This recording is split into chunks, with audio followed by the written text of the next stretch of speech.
అయితే ఈ మధ్య సోషల్ మీడియాలో మనకు హిందూ సాంప్రదాయానికి సంబంధించిన వరలక్ష్మి వ్రతం ఏదైతే ఉందో, హ్మ్.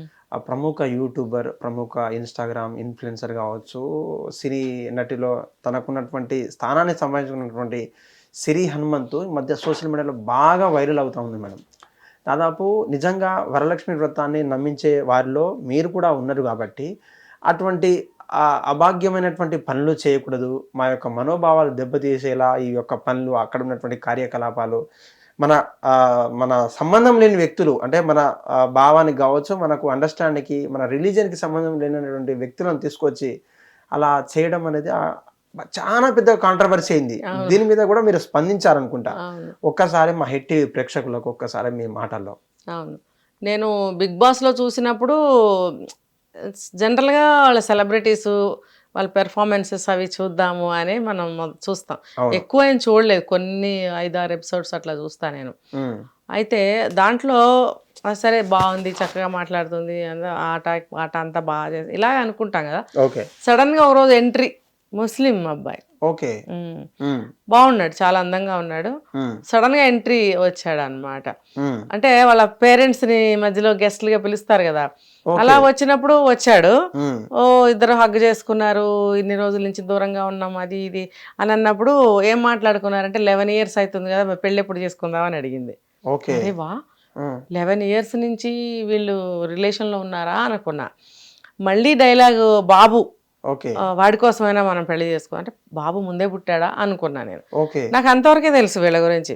ఓకే. తర్వాత సడెన్‌గా 'బిగ్ బాస్' అయిపోయింది. అంతా అయిపోయిన తర్వాత 'జబర్దస్త్‌కో' ఏదో ప్రోగ్రామ్‌కి ఎంట్రీ ఇచ్చింది. అవును. అసలు ఆమె డ్రెస్ చూస్తే నేను వండర్ అయ్యాను. ఓహ్! అసలు అవేం బట్టలు! ఇప్పుడు నువ్వు పెళ్లి చేసుకున్నా, అనుకున్నా ఒక అతనితో నువ్వు రిలేషన్‌లో ఉన్నప్పుడు, హ్మ్. నువ్వు ఒక అతనికి ఉన్నట్టే కదా! నీ అవును. పవిత్రతని, నీ స్త్రీత్వాన్ని నువ్వు జాగ్రత్తగా కాపాడుకోవాలి. అవును. కానీ ఎంత గ్లామర్ ప్రపంచం, గ్లామర్ ఫీల్డ్ అయినా కూడా అది, హ్మ్. అలా ఉండాల్సిన అవసరం ఏముంది? ఓకే. ఆ బట్టలను అలా వేసుకుని. హ్మ్. హ్మ్. నాకు బాధ అనిపించింది. కోపం కంటే బాధ అనిపించింది. ఆడపిల్లలు ఇలా ఎందుకు అవుతున్నారు? 11 సంవత్సరాల నుంచి ఒక రిలేషన్‌లో ఉండి, హ్మ్. హ్మ్. బయటకొచ్చి పెళ్లి చేసుకుందామని అనుకున్న తర్వాత, అవును. మళ్ళీ నువ్వు జబర్దస్త్‌లోకి ఆ డ్రెస్‌తో ఎందుకు వచ్చావయ్యా అంటే డబ్బు సంపాదించడం. ఓకే. వయసు ఉన్నంత వరకు, గ్లామర్ ఉన్నంత వరకు డబ్బు సంపాదించుకోవాలి. అంటే డబ్బు డబ్బు ప్రధానం. డబ్బు కావాల్సిందే ఆ జీవితానికి కాదనటం లేదు. అవును. దానికోసము నీవు పెళ్లి చేసుకోకుండానే పెళ్లిలో ఉన్నావు. అంటే నీకు ఆ అవసరాలు తీరాలి. ఓకే. బిడ్డని కంటే నీ గ్లామర్ తగ్గిపోతుంది. వచ్చే డబ్బు రాదని చెప్పి ఒక బాబుని అడాప్ట్ అలా. చేసుకున్నది విన్నాను. అవును. 2 అన్‌నాచురలే కదా! అతను నీ భర్తగాడు. ఆ బిడ్డ నీ బిడ్డగాడు. ఓకే. అంటే నువ్వు ఎందులో ఉన్నావు? హ్మ్. ఆత్మవంచన. ఓకే. ఆత్మవంచనలో ఉన్నావు. ఓకే. నిన్ను నువ్వు మోసం చేసుకుంటున్నావు. నిన్ను నువ్వు మభ్యపెట్టుకుంటున్నావు. నా లైఫ్ చాలా బాగుంది అని. ఓకే. ఓకే. అది పర్సనల్. హ్మ్. నేనేం అనదలుచుకోలేదు. నీలా. కానీ ప్రజలు ఏమనుకుంటారు? సమాజం అంటే ఇదే. సమాజంతో నాకు సంబంధం ఏంది? I don't care. హ్మ్. ఓకే. Go ahead. హ్మ్. నేనేమనను. మళ్ళీ ఇటొస్తే హ్మ్. ఒక నువ్వు హిందువువి. అవును. నీకు ఒక ఆడపిల్లవి. నీకు పూజలు పునస్కారాలు చేసుకోవాలంటే నీకు మీరన్నారు ఒక వయసొచ్చాక. అవును. ఆ వయసొచ్చింది నీకిప్పుడు. ఓకే. ఆ వయసు నీకొచ్చింది కాబట్టి పూజలు పునస్కారాలు చేసుకోవాలని నీకు అనిపిస్తుంది. హ్మ్. అనిపించినప్పుడు చక్కగా ఎవరితో అయితే ఉంటున్నావో అతనితో పెళ్లి చేసుకో. హ్మ్. చక్కగా పవిత్రంగా నువ్వు ఒక సంసార స్త్రీలాగా, ఒక సౌభాగ్యవంతురాల్లాగా పూజ చేసుకో. అవును. లేదు. అసలు ఈ పూజ ఎవరు చేసుకోవాలి? హ్మ్. మరి పార్వతీదేవి ఒకరోజు అడిగిందట శివుడిని. ఓకే. స్వామి హ్మ్. స్త్రీలు హ్మ్. తన సౌభాగ్యానికి సంబంధించింది సౌభాగ్య వ్రతాన్ని హ్మ్.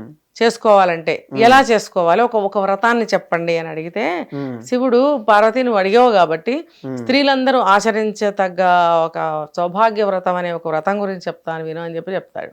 ఓకే. తర్వాత చెప్పినప్పుడు అది సౌభాగ్యవతి అంటే ఏంటి? పెళ్ళైన స్త్రీ.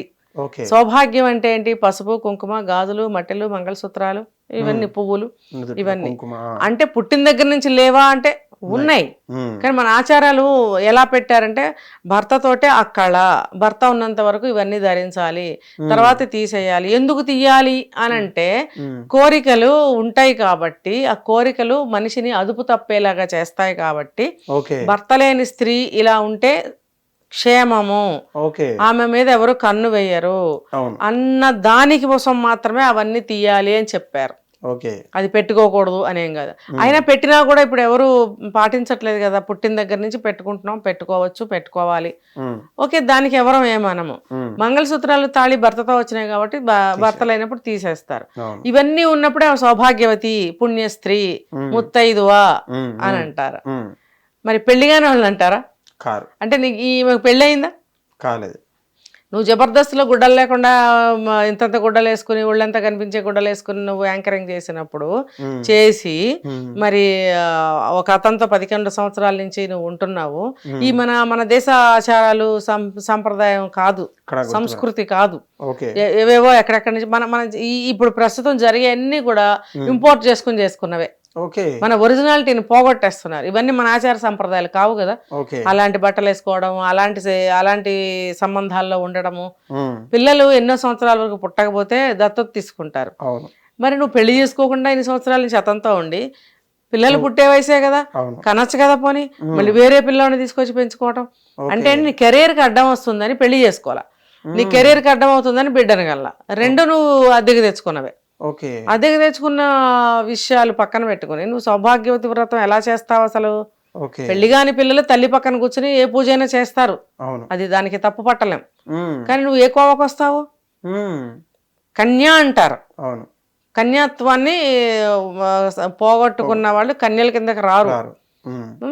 మరి ఆమె కన్య కాదు కదా, పెళ్లిగానమ్మాయే కానీ కన్య కాదు కదా. కన్య కానప్పుడు నువ్వు సౌభాగ్యవతి కిందకి వస్తావా, కన్య కిందకి వస్తావా? ఇప్పుడు నువ్వు రెండూ కాదు, నువ్వు అసలు చెయ్యకూడదు ఆ వ్రతం. కావాలంటే దండం పెట్టుకో, పక్కనుండి పెట్టుకో, ప్రియుడితో పక్కన పెట్టుకుని పూజ చేసావు. నీకు కావాల్సిన ఎవరెవరినో ముస్లింస్ ని వాళ్ళని వెళ్ళి పూజకు పిలిచావు, అక్కడ కూడా నువ్వు నిండుగా బట్టలు వేసుకోలేకపోయావు. భగవంతుడికి పూజ చేసేటప్పుడు మనము శుచిగా శుభ్రంగా స్నానం చేసి మంచి నీటైన గుడ్డలు కట్టుకుని తాంబూల చర్వణం చేసి పూజ చేయాలి. అంటే మనం తాంబూలం తిని అలా తల్లిదండ్రుల పక్క నుండి పూజ చేసుకోవచ్చు, తప్పులేదు. తల్లి చేస్తుంటే చూడొచ్చు, ఎవరు చేసినా చూడొచ్చు. ఇలా సౌభాగ్య వ్రతం అనేది స్త్రీలు ఒంటరిగా కూర్చొని చేస్తారు. శివుడు చెప్పింది కూడా అదే, స్త్రీలందరూ కలిసి, స్త్రీలు అని స్పెసిఫిక్ గా చెప్పారు అందులో. ఏ స్త్రీ అయితే ఈ సౌభాగ్య వ్రతం చేసుకుంటుందో మిగతా స్త్రీలందరినీ పిలిచి తాంబూలాలు ఇచ్చుకోవాలి, పసుపు కుంకాలు ఇచ్చుకోవాలి అని వరలక్ష్మి వ్రతం గురించి చెప్పారు. ఇంకా డీప్ గా వెళ్ళాలంటే మనకు టైం సరిపోదు, దీని గురించి కావాలంటే మళ్ళీ ఇంకో వీడియో చేద్దాం. సో అని శివుడు చెప్పినప్పుడు వాళ్ళు ఆది దంపతులు కదా, లోకానికి కావాల్సినవన్నీ వాళ్ళు తెలియజేశారు, చెప్పేశారు. సో అలా మరి ఈ అమ్మాయి ఏ కోవకు వస్తుంది, ఎందుకు చేస్తుంది అనేది అర్థం కాకుండా చేస్తుందా, వేరే అన్య మతస్థుల్ని కూడా అందులో పెట్టి మళ్ళీ ఇది అందరికీ తెలిసిందే, అందరూ చెప్పే ఉంటారు, చాలా మంది చెప్పుంటారు. నేను నా అనాలిసిస్ ప్రకారం నేను చెప్తాను.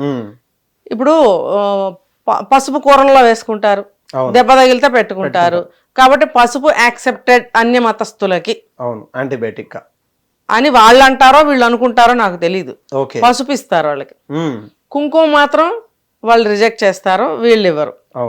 ఇంకా మిగతా వాళ్ళు పువ్వులు పెట్టుకుంటారు. మరి నువ్వు బొట్టు పెట్టుకోనప్పుడు సౌభాగ్యం అంటేనే బొట్టు. ఇప్పుడు చిన్నప్పటి నుంచి బొట్టు పెట్టుకున్నప్పటికీ పెళ్లిలో భర్త మరొకసారి కుంకుమ పెడతాడు. ఏ స్టేట్ లోనైనా సరే కుంకుమ అనేది భర్తతో పెట్టిస్తాడు, పంతులు గారు పెట్టిస్తారు పెళ్లిలో. బొట్టు పెట్టిన ఆయన అంటే తాళి కట్టిన తర్వాత ఇక్కడ 3 ముళ్ళ మీద పసుపు కుంకాలు వేయించి ఏదో మంత్రం చెప్తారు, తర్వాత ఇక్కడ నుదుటను కూడా పెట్టిస్తారు. అంటే భర్తతో కుంకుమ భర్తతో కూడా వచ్చింది అని మనకు చెప్తారు కదా. చిన్నప్పుడంతా వేరే వేరే బొట్లు పెట్టుకున్నా పెళ్ళైన ఏ స్త్రీ అయినా సరే కుంకుమ బొట్టు ఖచ్చితంగా పెట్టుకోవాలి. కొన్ని స్పెషల్ సందర్భాల్లో కొన్ని ప్లేసులకు వెళ్ళేటప్పుడు పెట్టుకోకపోయినా ఇంట్లో కంపల్సరీ ఫస్ట్ స్నానం చేయగానే ఇంత కుంకుమ పెట్టుకుంటాం ఎవరైనా పెళ్ళైన ఆడవాళ్ళం. అది ఎందుకు, పెళ్ళయిందని తెలియటానికి భర్త పెట్టాడు కాబట్టి. అర్థమైందా? తర్వాత ఇవన్నీ వీళ్ళకి తెలుసా అసలు? ఇంకా తాంబూల చరవణం చేసి పూజ చేయాలి. ఎందుకనంటే అమ్మవారికి కానీ అయ్యవారికి కానీ పూజ చేసేటప్పుడు మన నోట్లో నుంచి దుర్వాసన రాకుండా ఉండడానికి శుచిగా శుభ్రంగా బట్టలు కట్టుకుని చక్కగా ఆ ప్రాంతం, దేవుడి పూజ ప్రాంతం అంతా జవ్వాది, పునుగు, కస్తూరి అని ఉంటాయి సుగంధ ద్రవ్యాలు, అవన్నీ అక్కడ చల్లుతారు. రకరకాల సుగంధ పుష్పాలు అలంకరిస్తారు. మనం కూడా మన నోట్లోంచి మంత్రం చదువుతాం కాబట్టి, అమ్మవారిని స్తుతిస్తాం కాబట్టి ఉమ్, తాంబూలం వేసుకోవాలి. ఓకే. అందులో యాలక్కాయ, కర్పూరము ఇలాంటి సుగంధాలు వేసుకుని ఉమ్, ఆ తాంబూలం తిన్న తర్వాత ఆ నోటితో మంత్రం చదవాలి. ఓకే. ఆ సువాసన వెళ్ళాలి అమ్మవారికి. ఓ, ఓకే. మరి మీరేంటి చేతులు లేని జాకెట్లు వేసుకుంటే ఏం వాసన వస్తుంది అక్కడ అమ్మవారికి? ఓకే. నేను ఇవి పబ్లిక్గా చెప్తున్నాను, సిగ్గు పడతారో ఉమ్, నన్ను తిడతారో. ఉమ్, నేను తిట్టే అన్ని మాటలు నేనేం అనటం లేదు, ఓకే. మీరే సిగ్గుపడండి. ఓకే. చేతులు లేని జాకెట్లు వేసుకుంటే ఏమవుతుంది అక్కడ? ఏమొస్తుంది అక్కడ? ఉమ్, నీ షోకు దేవుడికి చూపించుకుంటున్నావా? ఓకే. స్టేజ్ల మీద చూపించుకుంటున్నావు, ఒక డబ్బుల కోసం బోల్ డబ్బులు సంపాదిస్తున్నావు, స్టేజ్ మీద చూపించుకుంటున్నావు. నువ్వు ఎట్లానో చేసుకుంటున్నావు, చేసుకో. దేవుడి దగ్గర కూడా ఎందుకు? అసలు నువ్వు అది చెయ్యకూడదు. ఓకే. మరి ఓన్లీ స్త్రీలే చేసుకోవాలన్న పూజని ఆ ప్రియుడు ఎవరైతే ఉన్నాడో ముస్లింని కూర్చోబెట్టుకుని చేస్తున్నావు. ఉమ్, ఇదేంటి? ఈ ఆచార సాంప్రదాయాల్ని భ్రష్టు పట్టిస్తున్నారా, మంట కలుపుతున్నారా, మార్చేస్తున్నారా? పూర్తిగా వ్యతిరేకం. ఈ మూడు కూడా నిషిద్ధం. ఈ మూడు కూడా చెయ్యకండి. ఎవరికి హక్కు లేదు, ఓకే. ఎవరికి హక్కు లేదు. మార్చే హక్కు లేదు, భ్రష్టు పట్టించే హక్కు లేదు, ఏ విధమైనటువంటి హక్కు ఎవరికి లేదు. ఉన్న ఆచారాలని ఉన్నట్టుగా పాటించితేనే పాటించాలి, లేకపోతే చెయ్యకండి. ఓకే. అలాంటి జాకెట్లు వేసుకుని ఉమ్, మరి అలాంటి స్త్రీలను పిలిచి ఉమ్, అది నీకు ఆ పూజ చేస్తే ఫలితం ఉంటుందా? నీకు ఓకే. ఉంటుందా? అసలు నువ్వు ఎందుకు చేస్తున్నావో తెలుస్తుందా? ఉమ్, ఈ పూజలకు సంబంధించిన కథలు అనేకం ఉన్నాయి, అవన్నీ చెప్పుకుంటే మనకు టైం సరిపోదు. ఓకే. ముఖ్యంగా పూజ ఎందుకు చేస్తున్నాము, ఎలా చేయాలి, ఎవరు చేయాలి, ఉమ్, ఫలితం ఏంటి, ఆ ఫలితం ఆశించి చేస్తున్నామా, లేకపోతే మనకు గొప్ప అందరికీ చూపించుకోవడానికి చేస్తున్నామా? కెమెరాలతో షూట్ చేయించడం ఏంటి? ఓకే. నేను పూజ చేసుకున్నాను, మరి నేనేమన్నా షూటింగ్ తీసుకున్నానా? ఏం లేదు కదా. అవును. మరి షూటింగ్ ఎందుకు తీసుకున్నావు నువ్వు? ఉమ్, ఏకేకలు పక్కపక్కలు నవ్వులు, ఓకే. ఆ స్త్రీలు నవ్వుతూ ఉండాలి. ఉమ్, స్త్రీల నవ్వులు, కాళ్ళ పట్టీల గల్లు గల్లు అనే సౌండ్లు, చేతులకు ఉన్న గాజుల చప్పుళ్ళు ఉండాలి. పువ్వు తల్లో పెట్టుకున్న పువ్వుల వాసనలో ఇలా ఉండాలి ఆ వాతావరణం అంతా. కానీ నువ్వు ఎలా కలుషితం చేస్తున్నావు అక్కడ? ఉమ్, నువ్వు అన్య మతస్థులకి నువ్వు అవన్నీ ఇచ్చి కాళ్ళకి దండాలు పెట్టి అదే నువ్వు చేయాల్సిందే. ఓకే. నువ్వు వాయనం ఎవరికి ఇస్తావు? ఉమ్, తోరం ఎవరికి ఇస్తావు? ఓకే. అసలు నువ్వు తోరం కట్టుకున్నావా? తోరం ఎవరు కట్టాలి? తాళి కట్టిన భర్త కడతాడు. ఆ తోరం భర్తతో కట్టించుకుని భర్త కాళ్ళకి దండం పెట్టి అక్షంతలు వేయించుకుంటారు. అది సౌభాగ్య వ్రతం. ఓకే. దానికి కట్టుబడి భర్త కూడా వ్యవపాలన చేయకుండా ఎక్కడికి పడితే అక్కడికి వెళ్లకుండా తన ప్రాణాలను రక్షించుకుంటూ కుటుంబాన్ని రక్షిస్తూ ఉంటాడు భర్త అనేవాడు. సౌభాగ్యానికి సంబంధించి అంటే సౌభాగ్యం చల్లగా బాగుండాలి, వర్ధిల్లాలంటే భర్త బాగుండాలి. భర్త బాగుండాలంటే అతను కూడా కొన్ని కట్టుబడి ఉండాలి. ఎక్కడికి పడితే అక్కడికి వెళ్తాను, యాక్సిడెంట్లు చేస్తాను, కాలు పోగొట్టుకుంటాను, చేయి పోగొట్టుకుంటాను అంటే నీ భార్య బిడ్డలను ఎవరు చూస్తారు? కాబట్టి అలా ఏమీ జరగకుండా నా సౌభాగ్యం బాగుండాలి, నా ఇల్లు వాకిలు బాగుండాలని స్త్రీలు చేస్తారు. దానికి భర్త కూడా కట్టుబడి ఉండి నేను నీకు సహకరిస్తాను అని చెప్పి అక్షంతలు వేస్తాడు, తోరం కడతాడు, ఇవన్నీ ఉంటాయి. అక్కడ నీకు ఎవరున్నారమ్మా? ఎందుకు చేస్తున్నావు నువ్వు అలాంటి పూజ? అలాంటి స్త్రీలను ఎందుకు పిలుస్తున్నావు? ఎవరైనా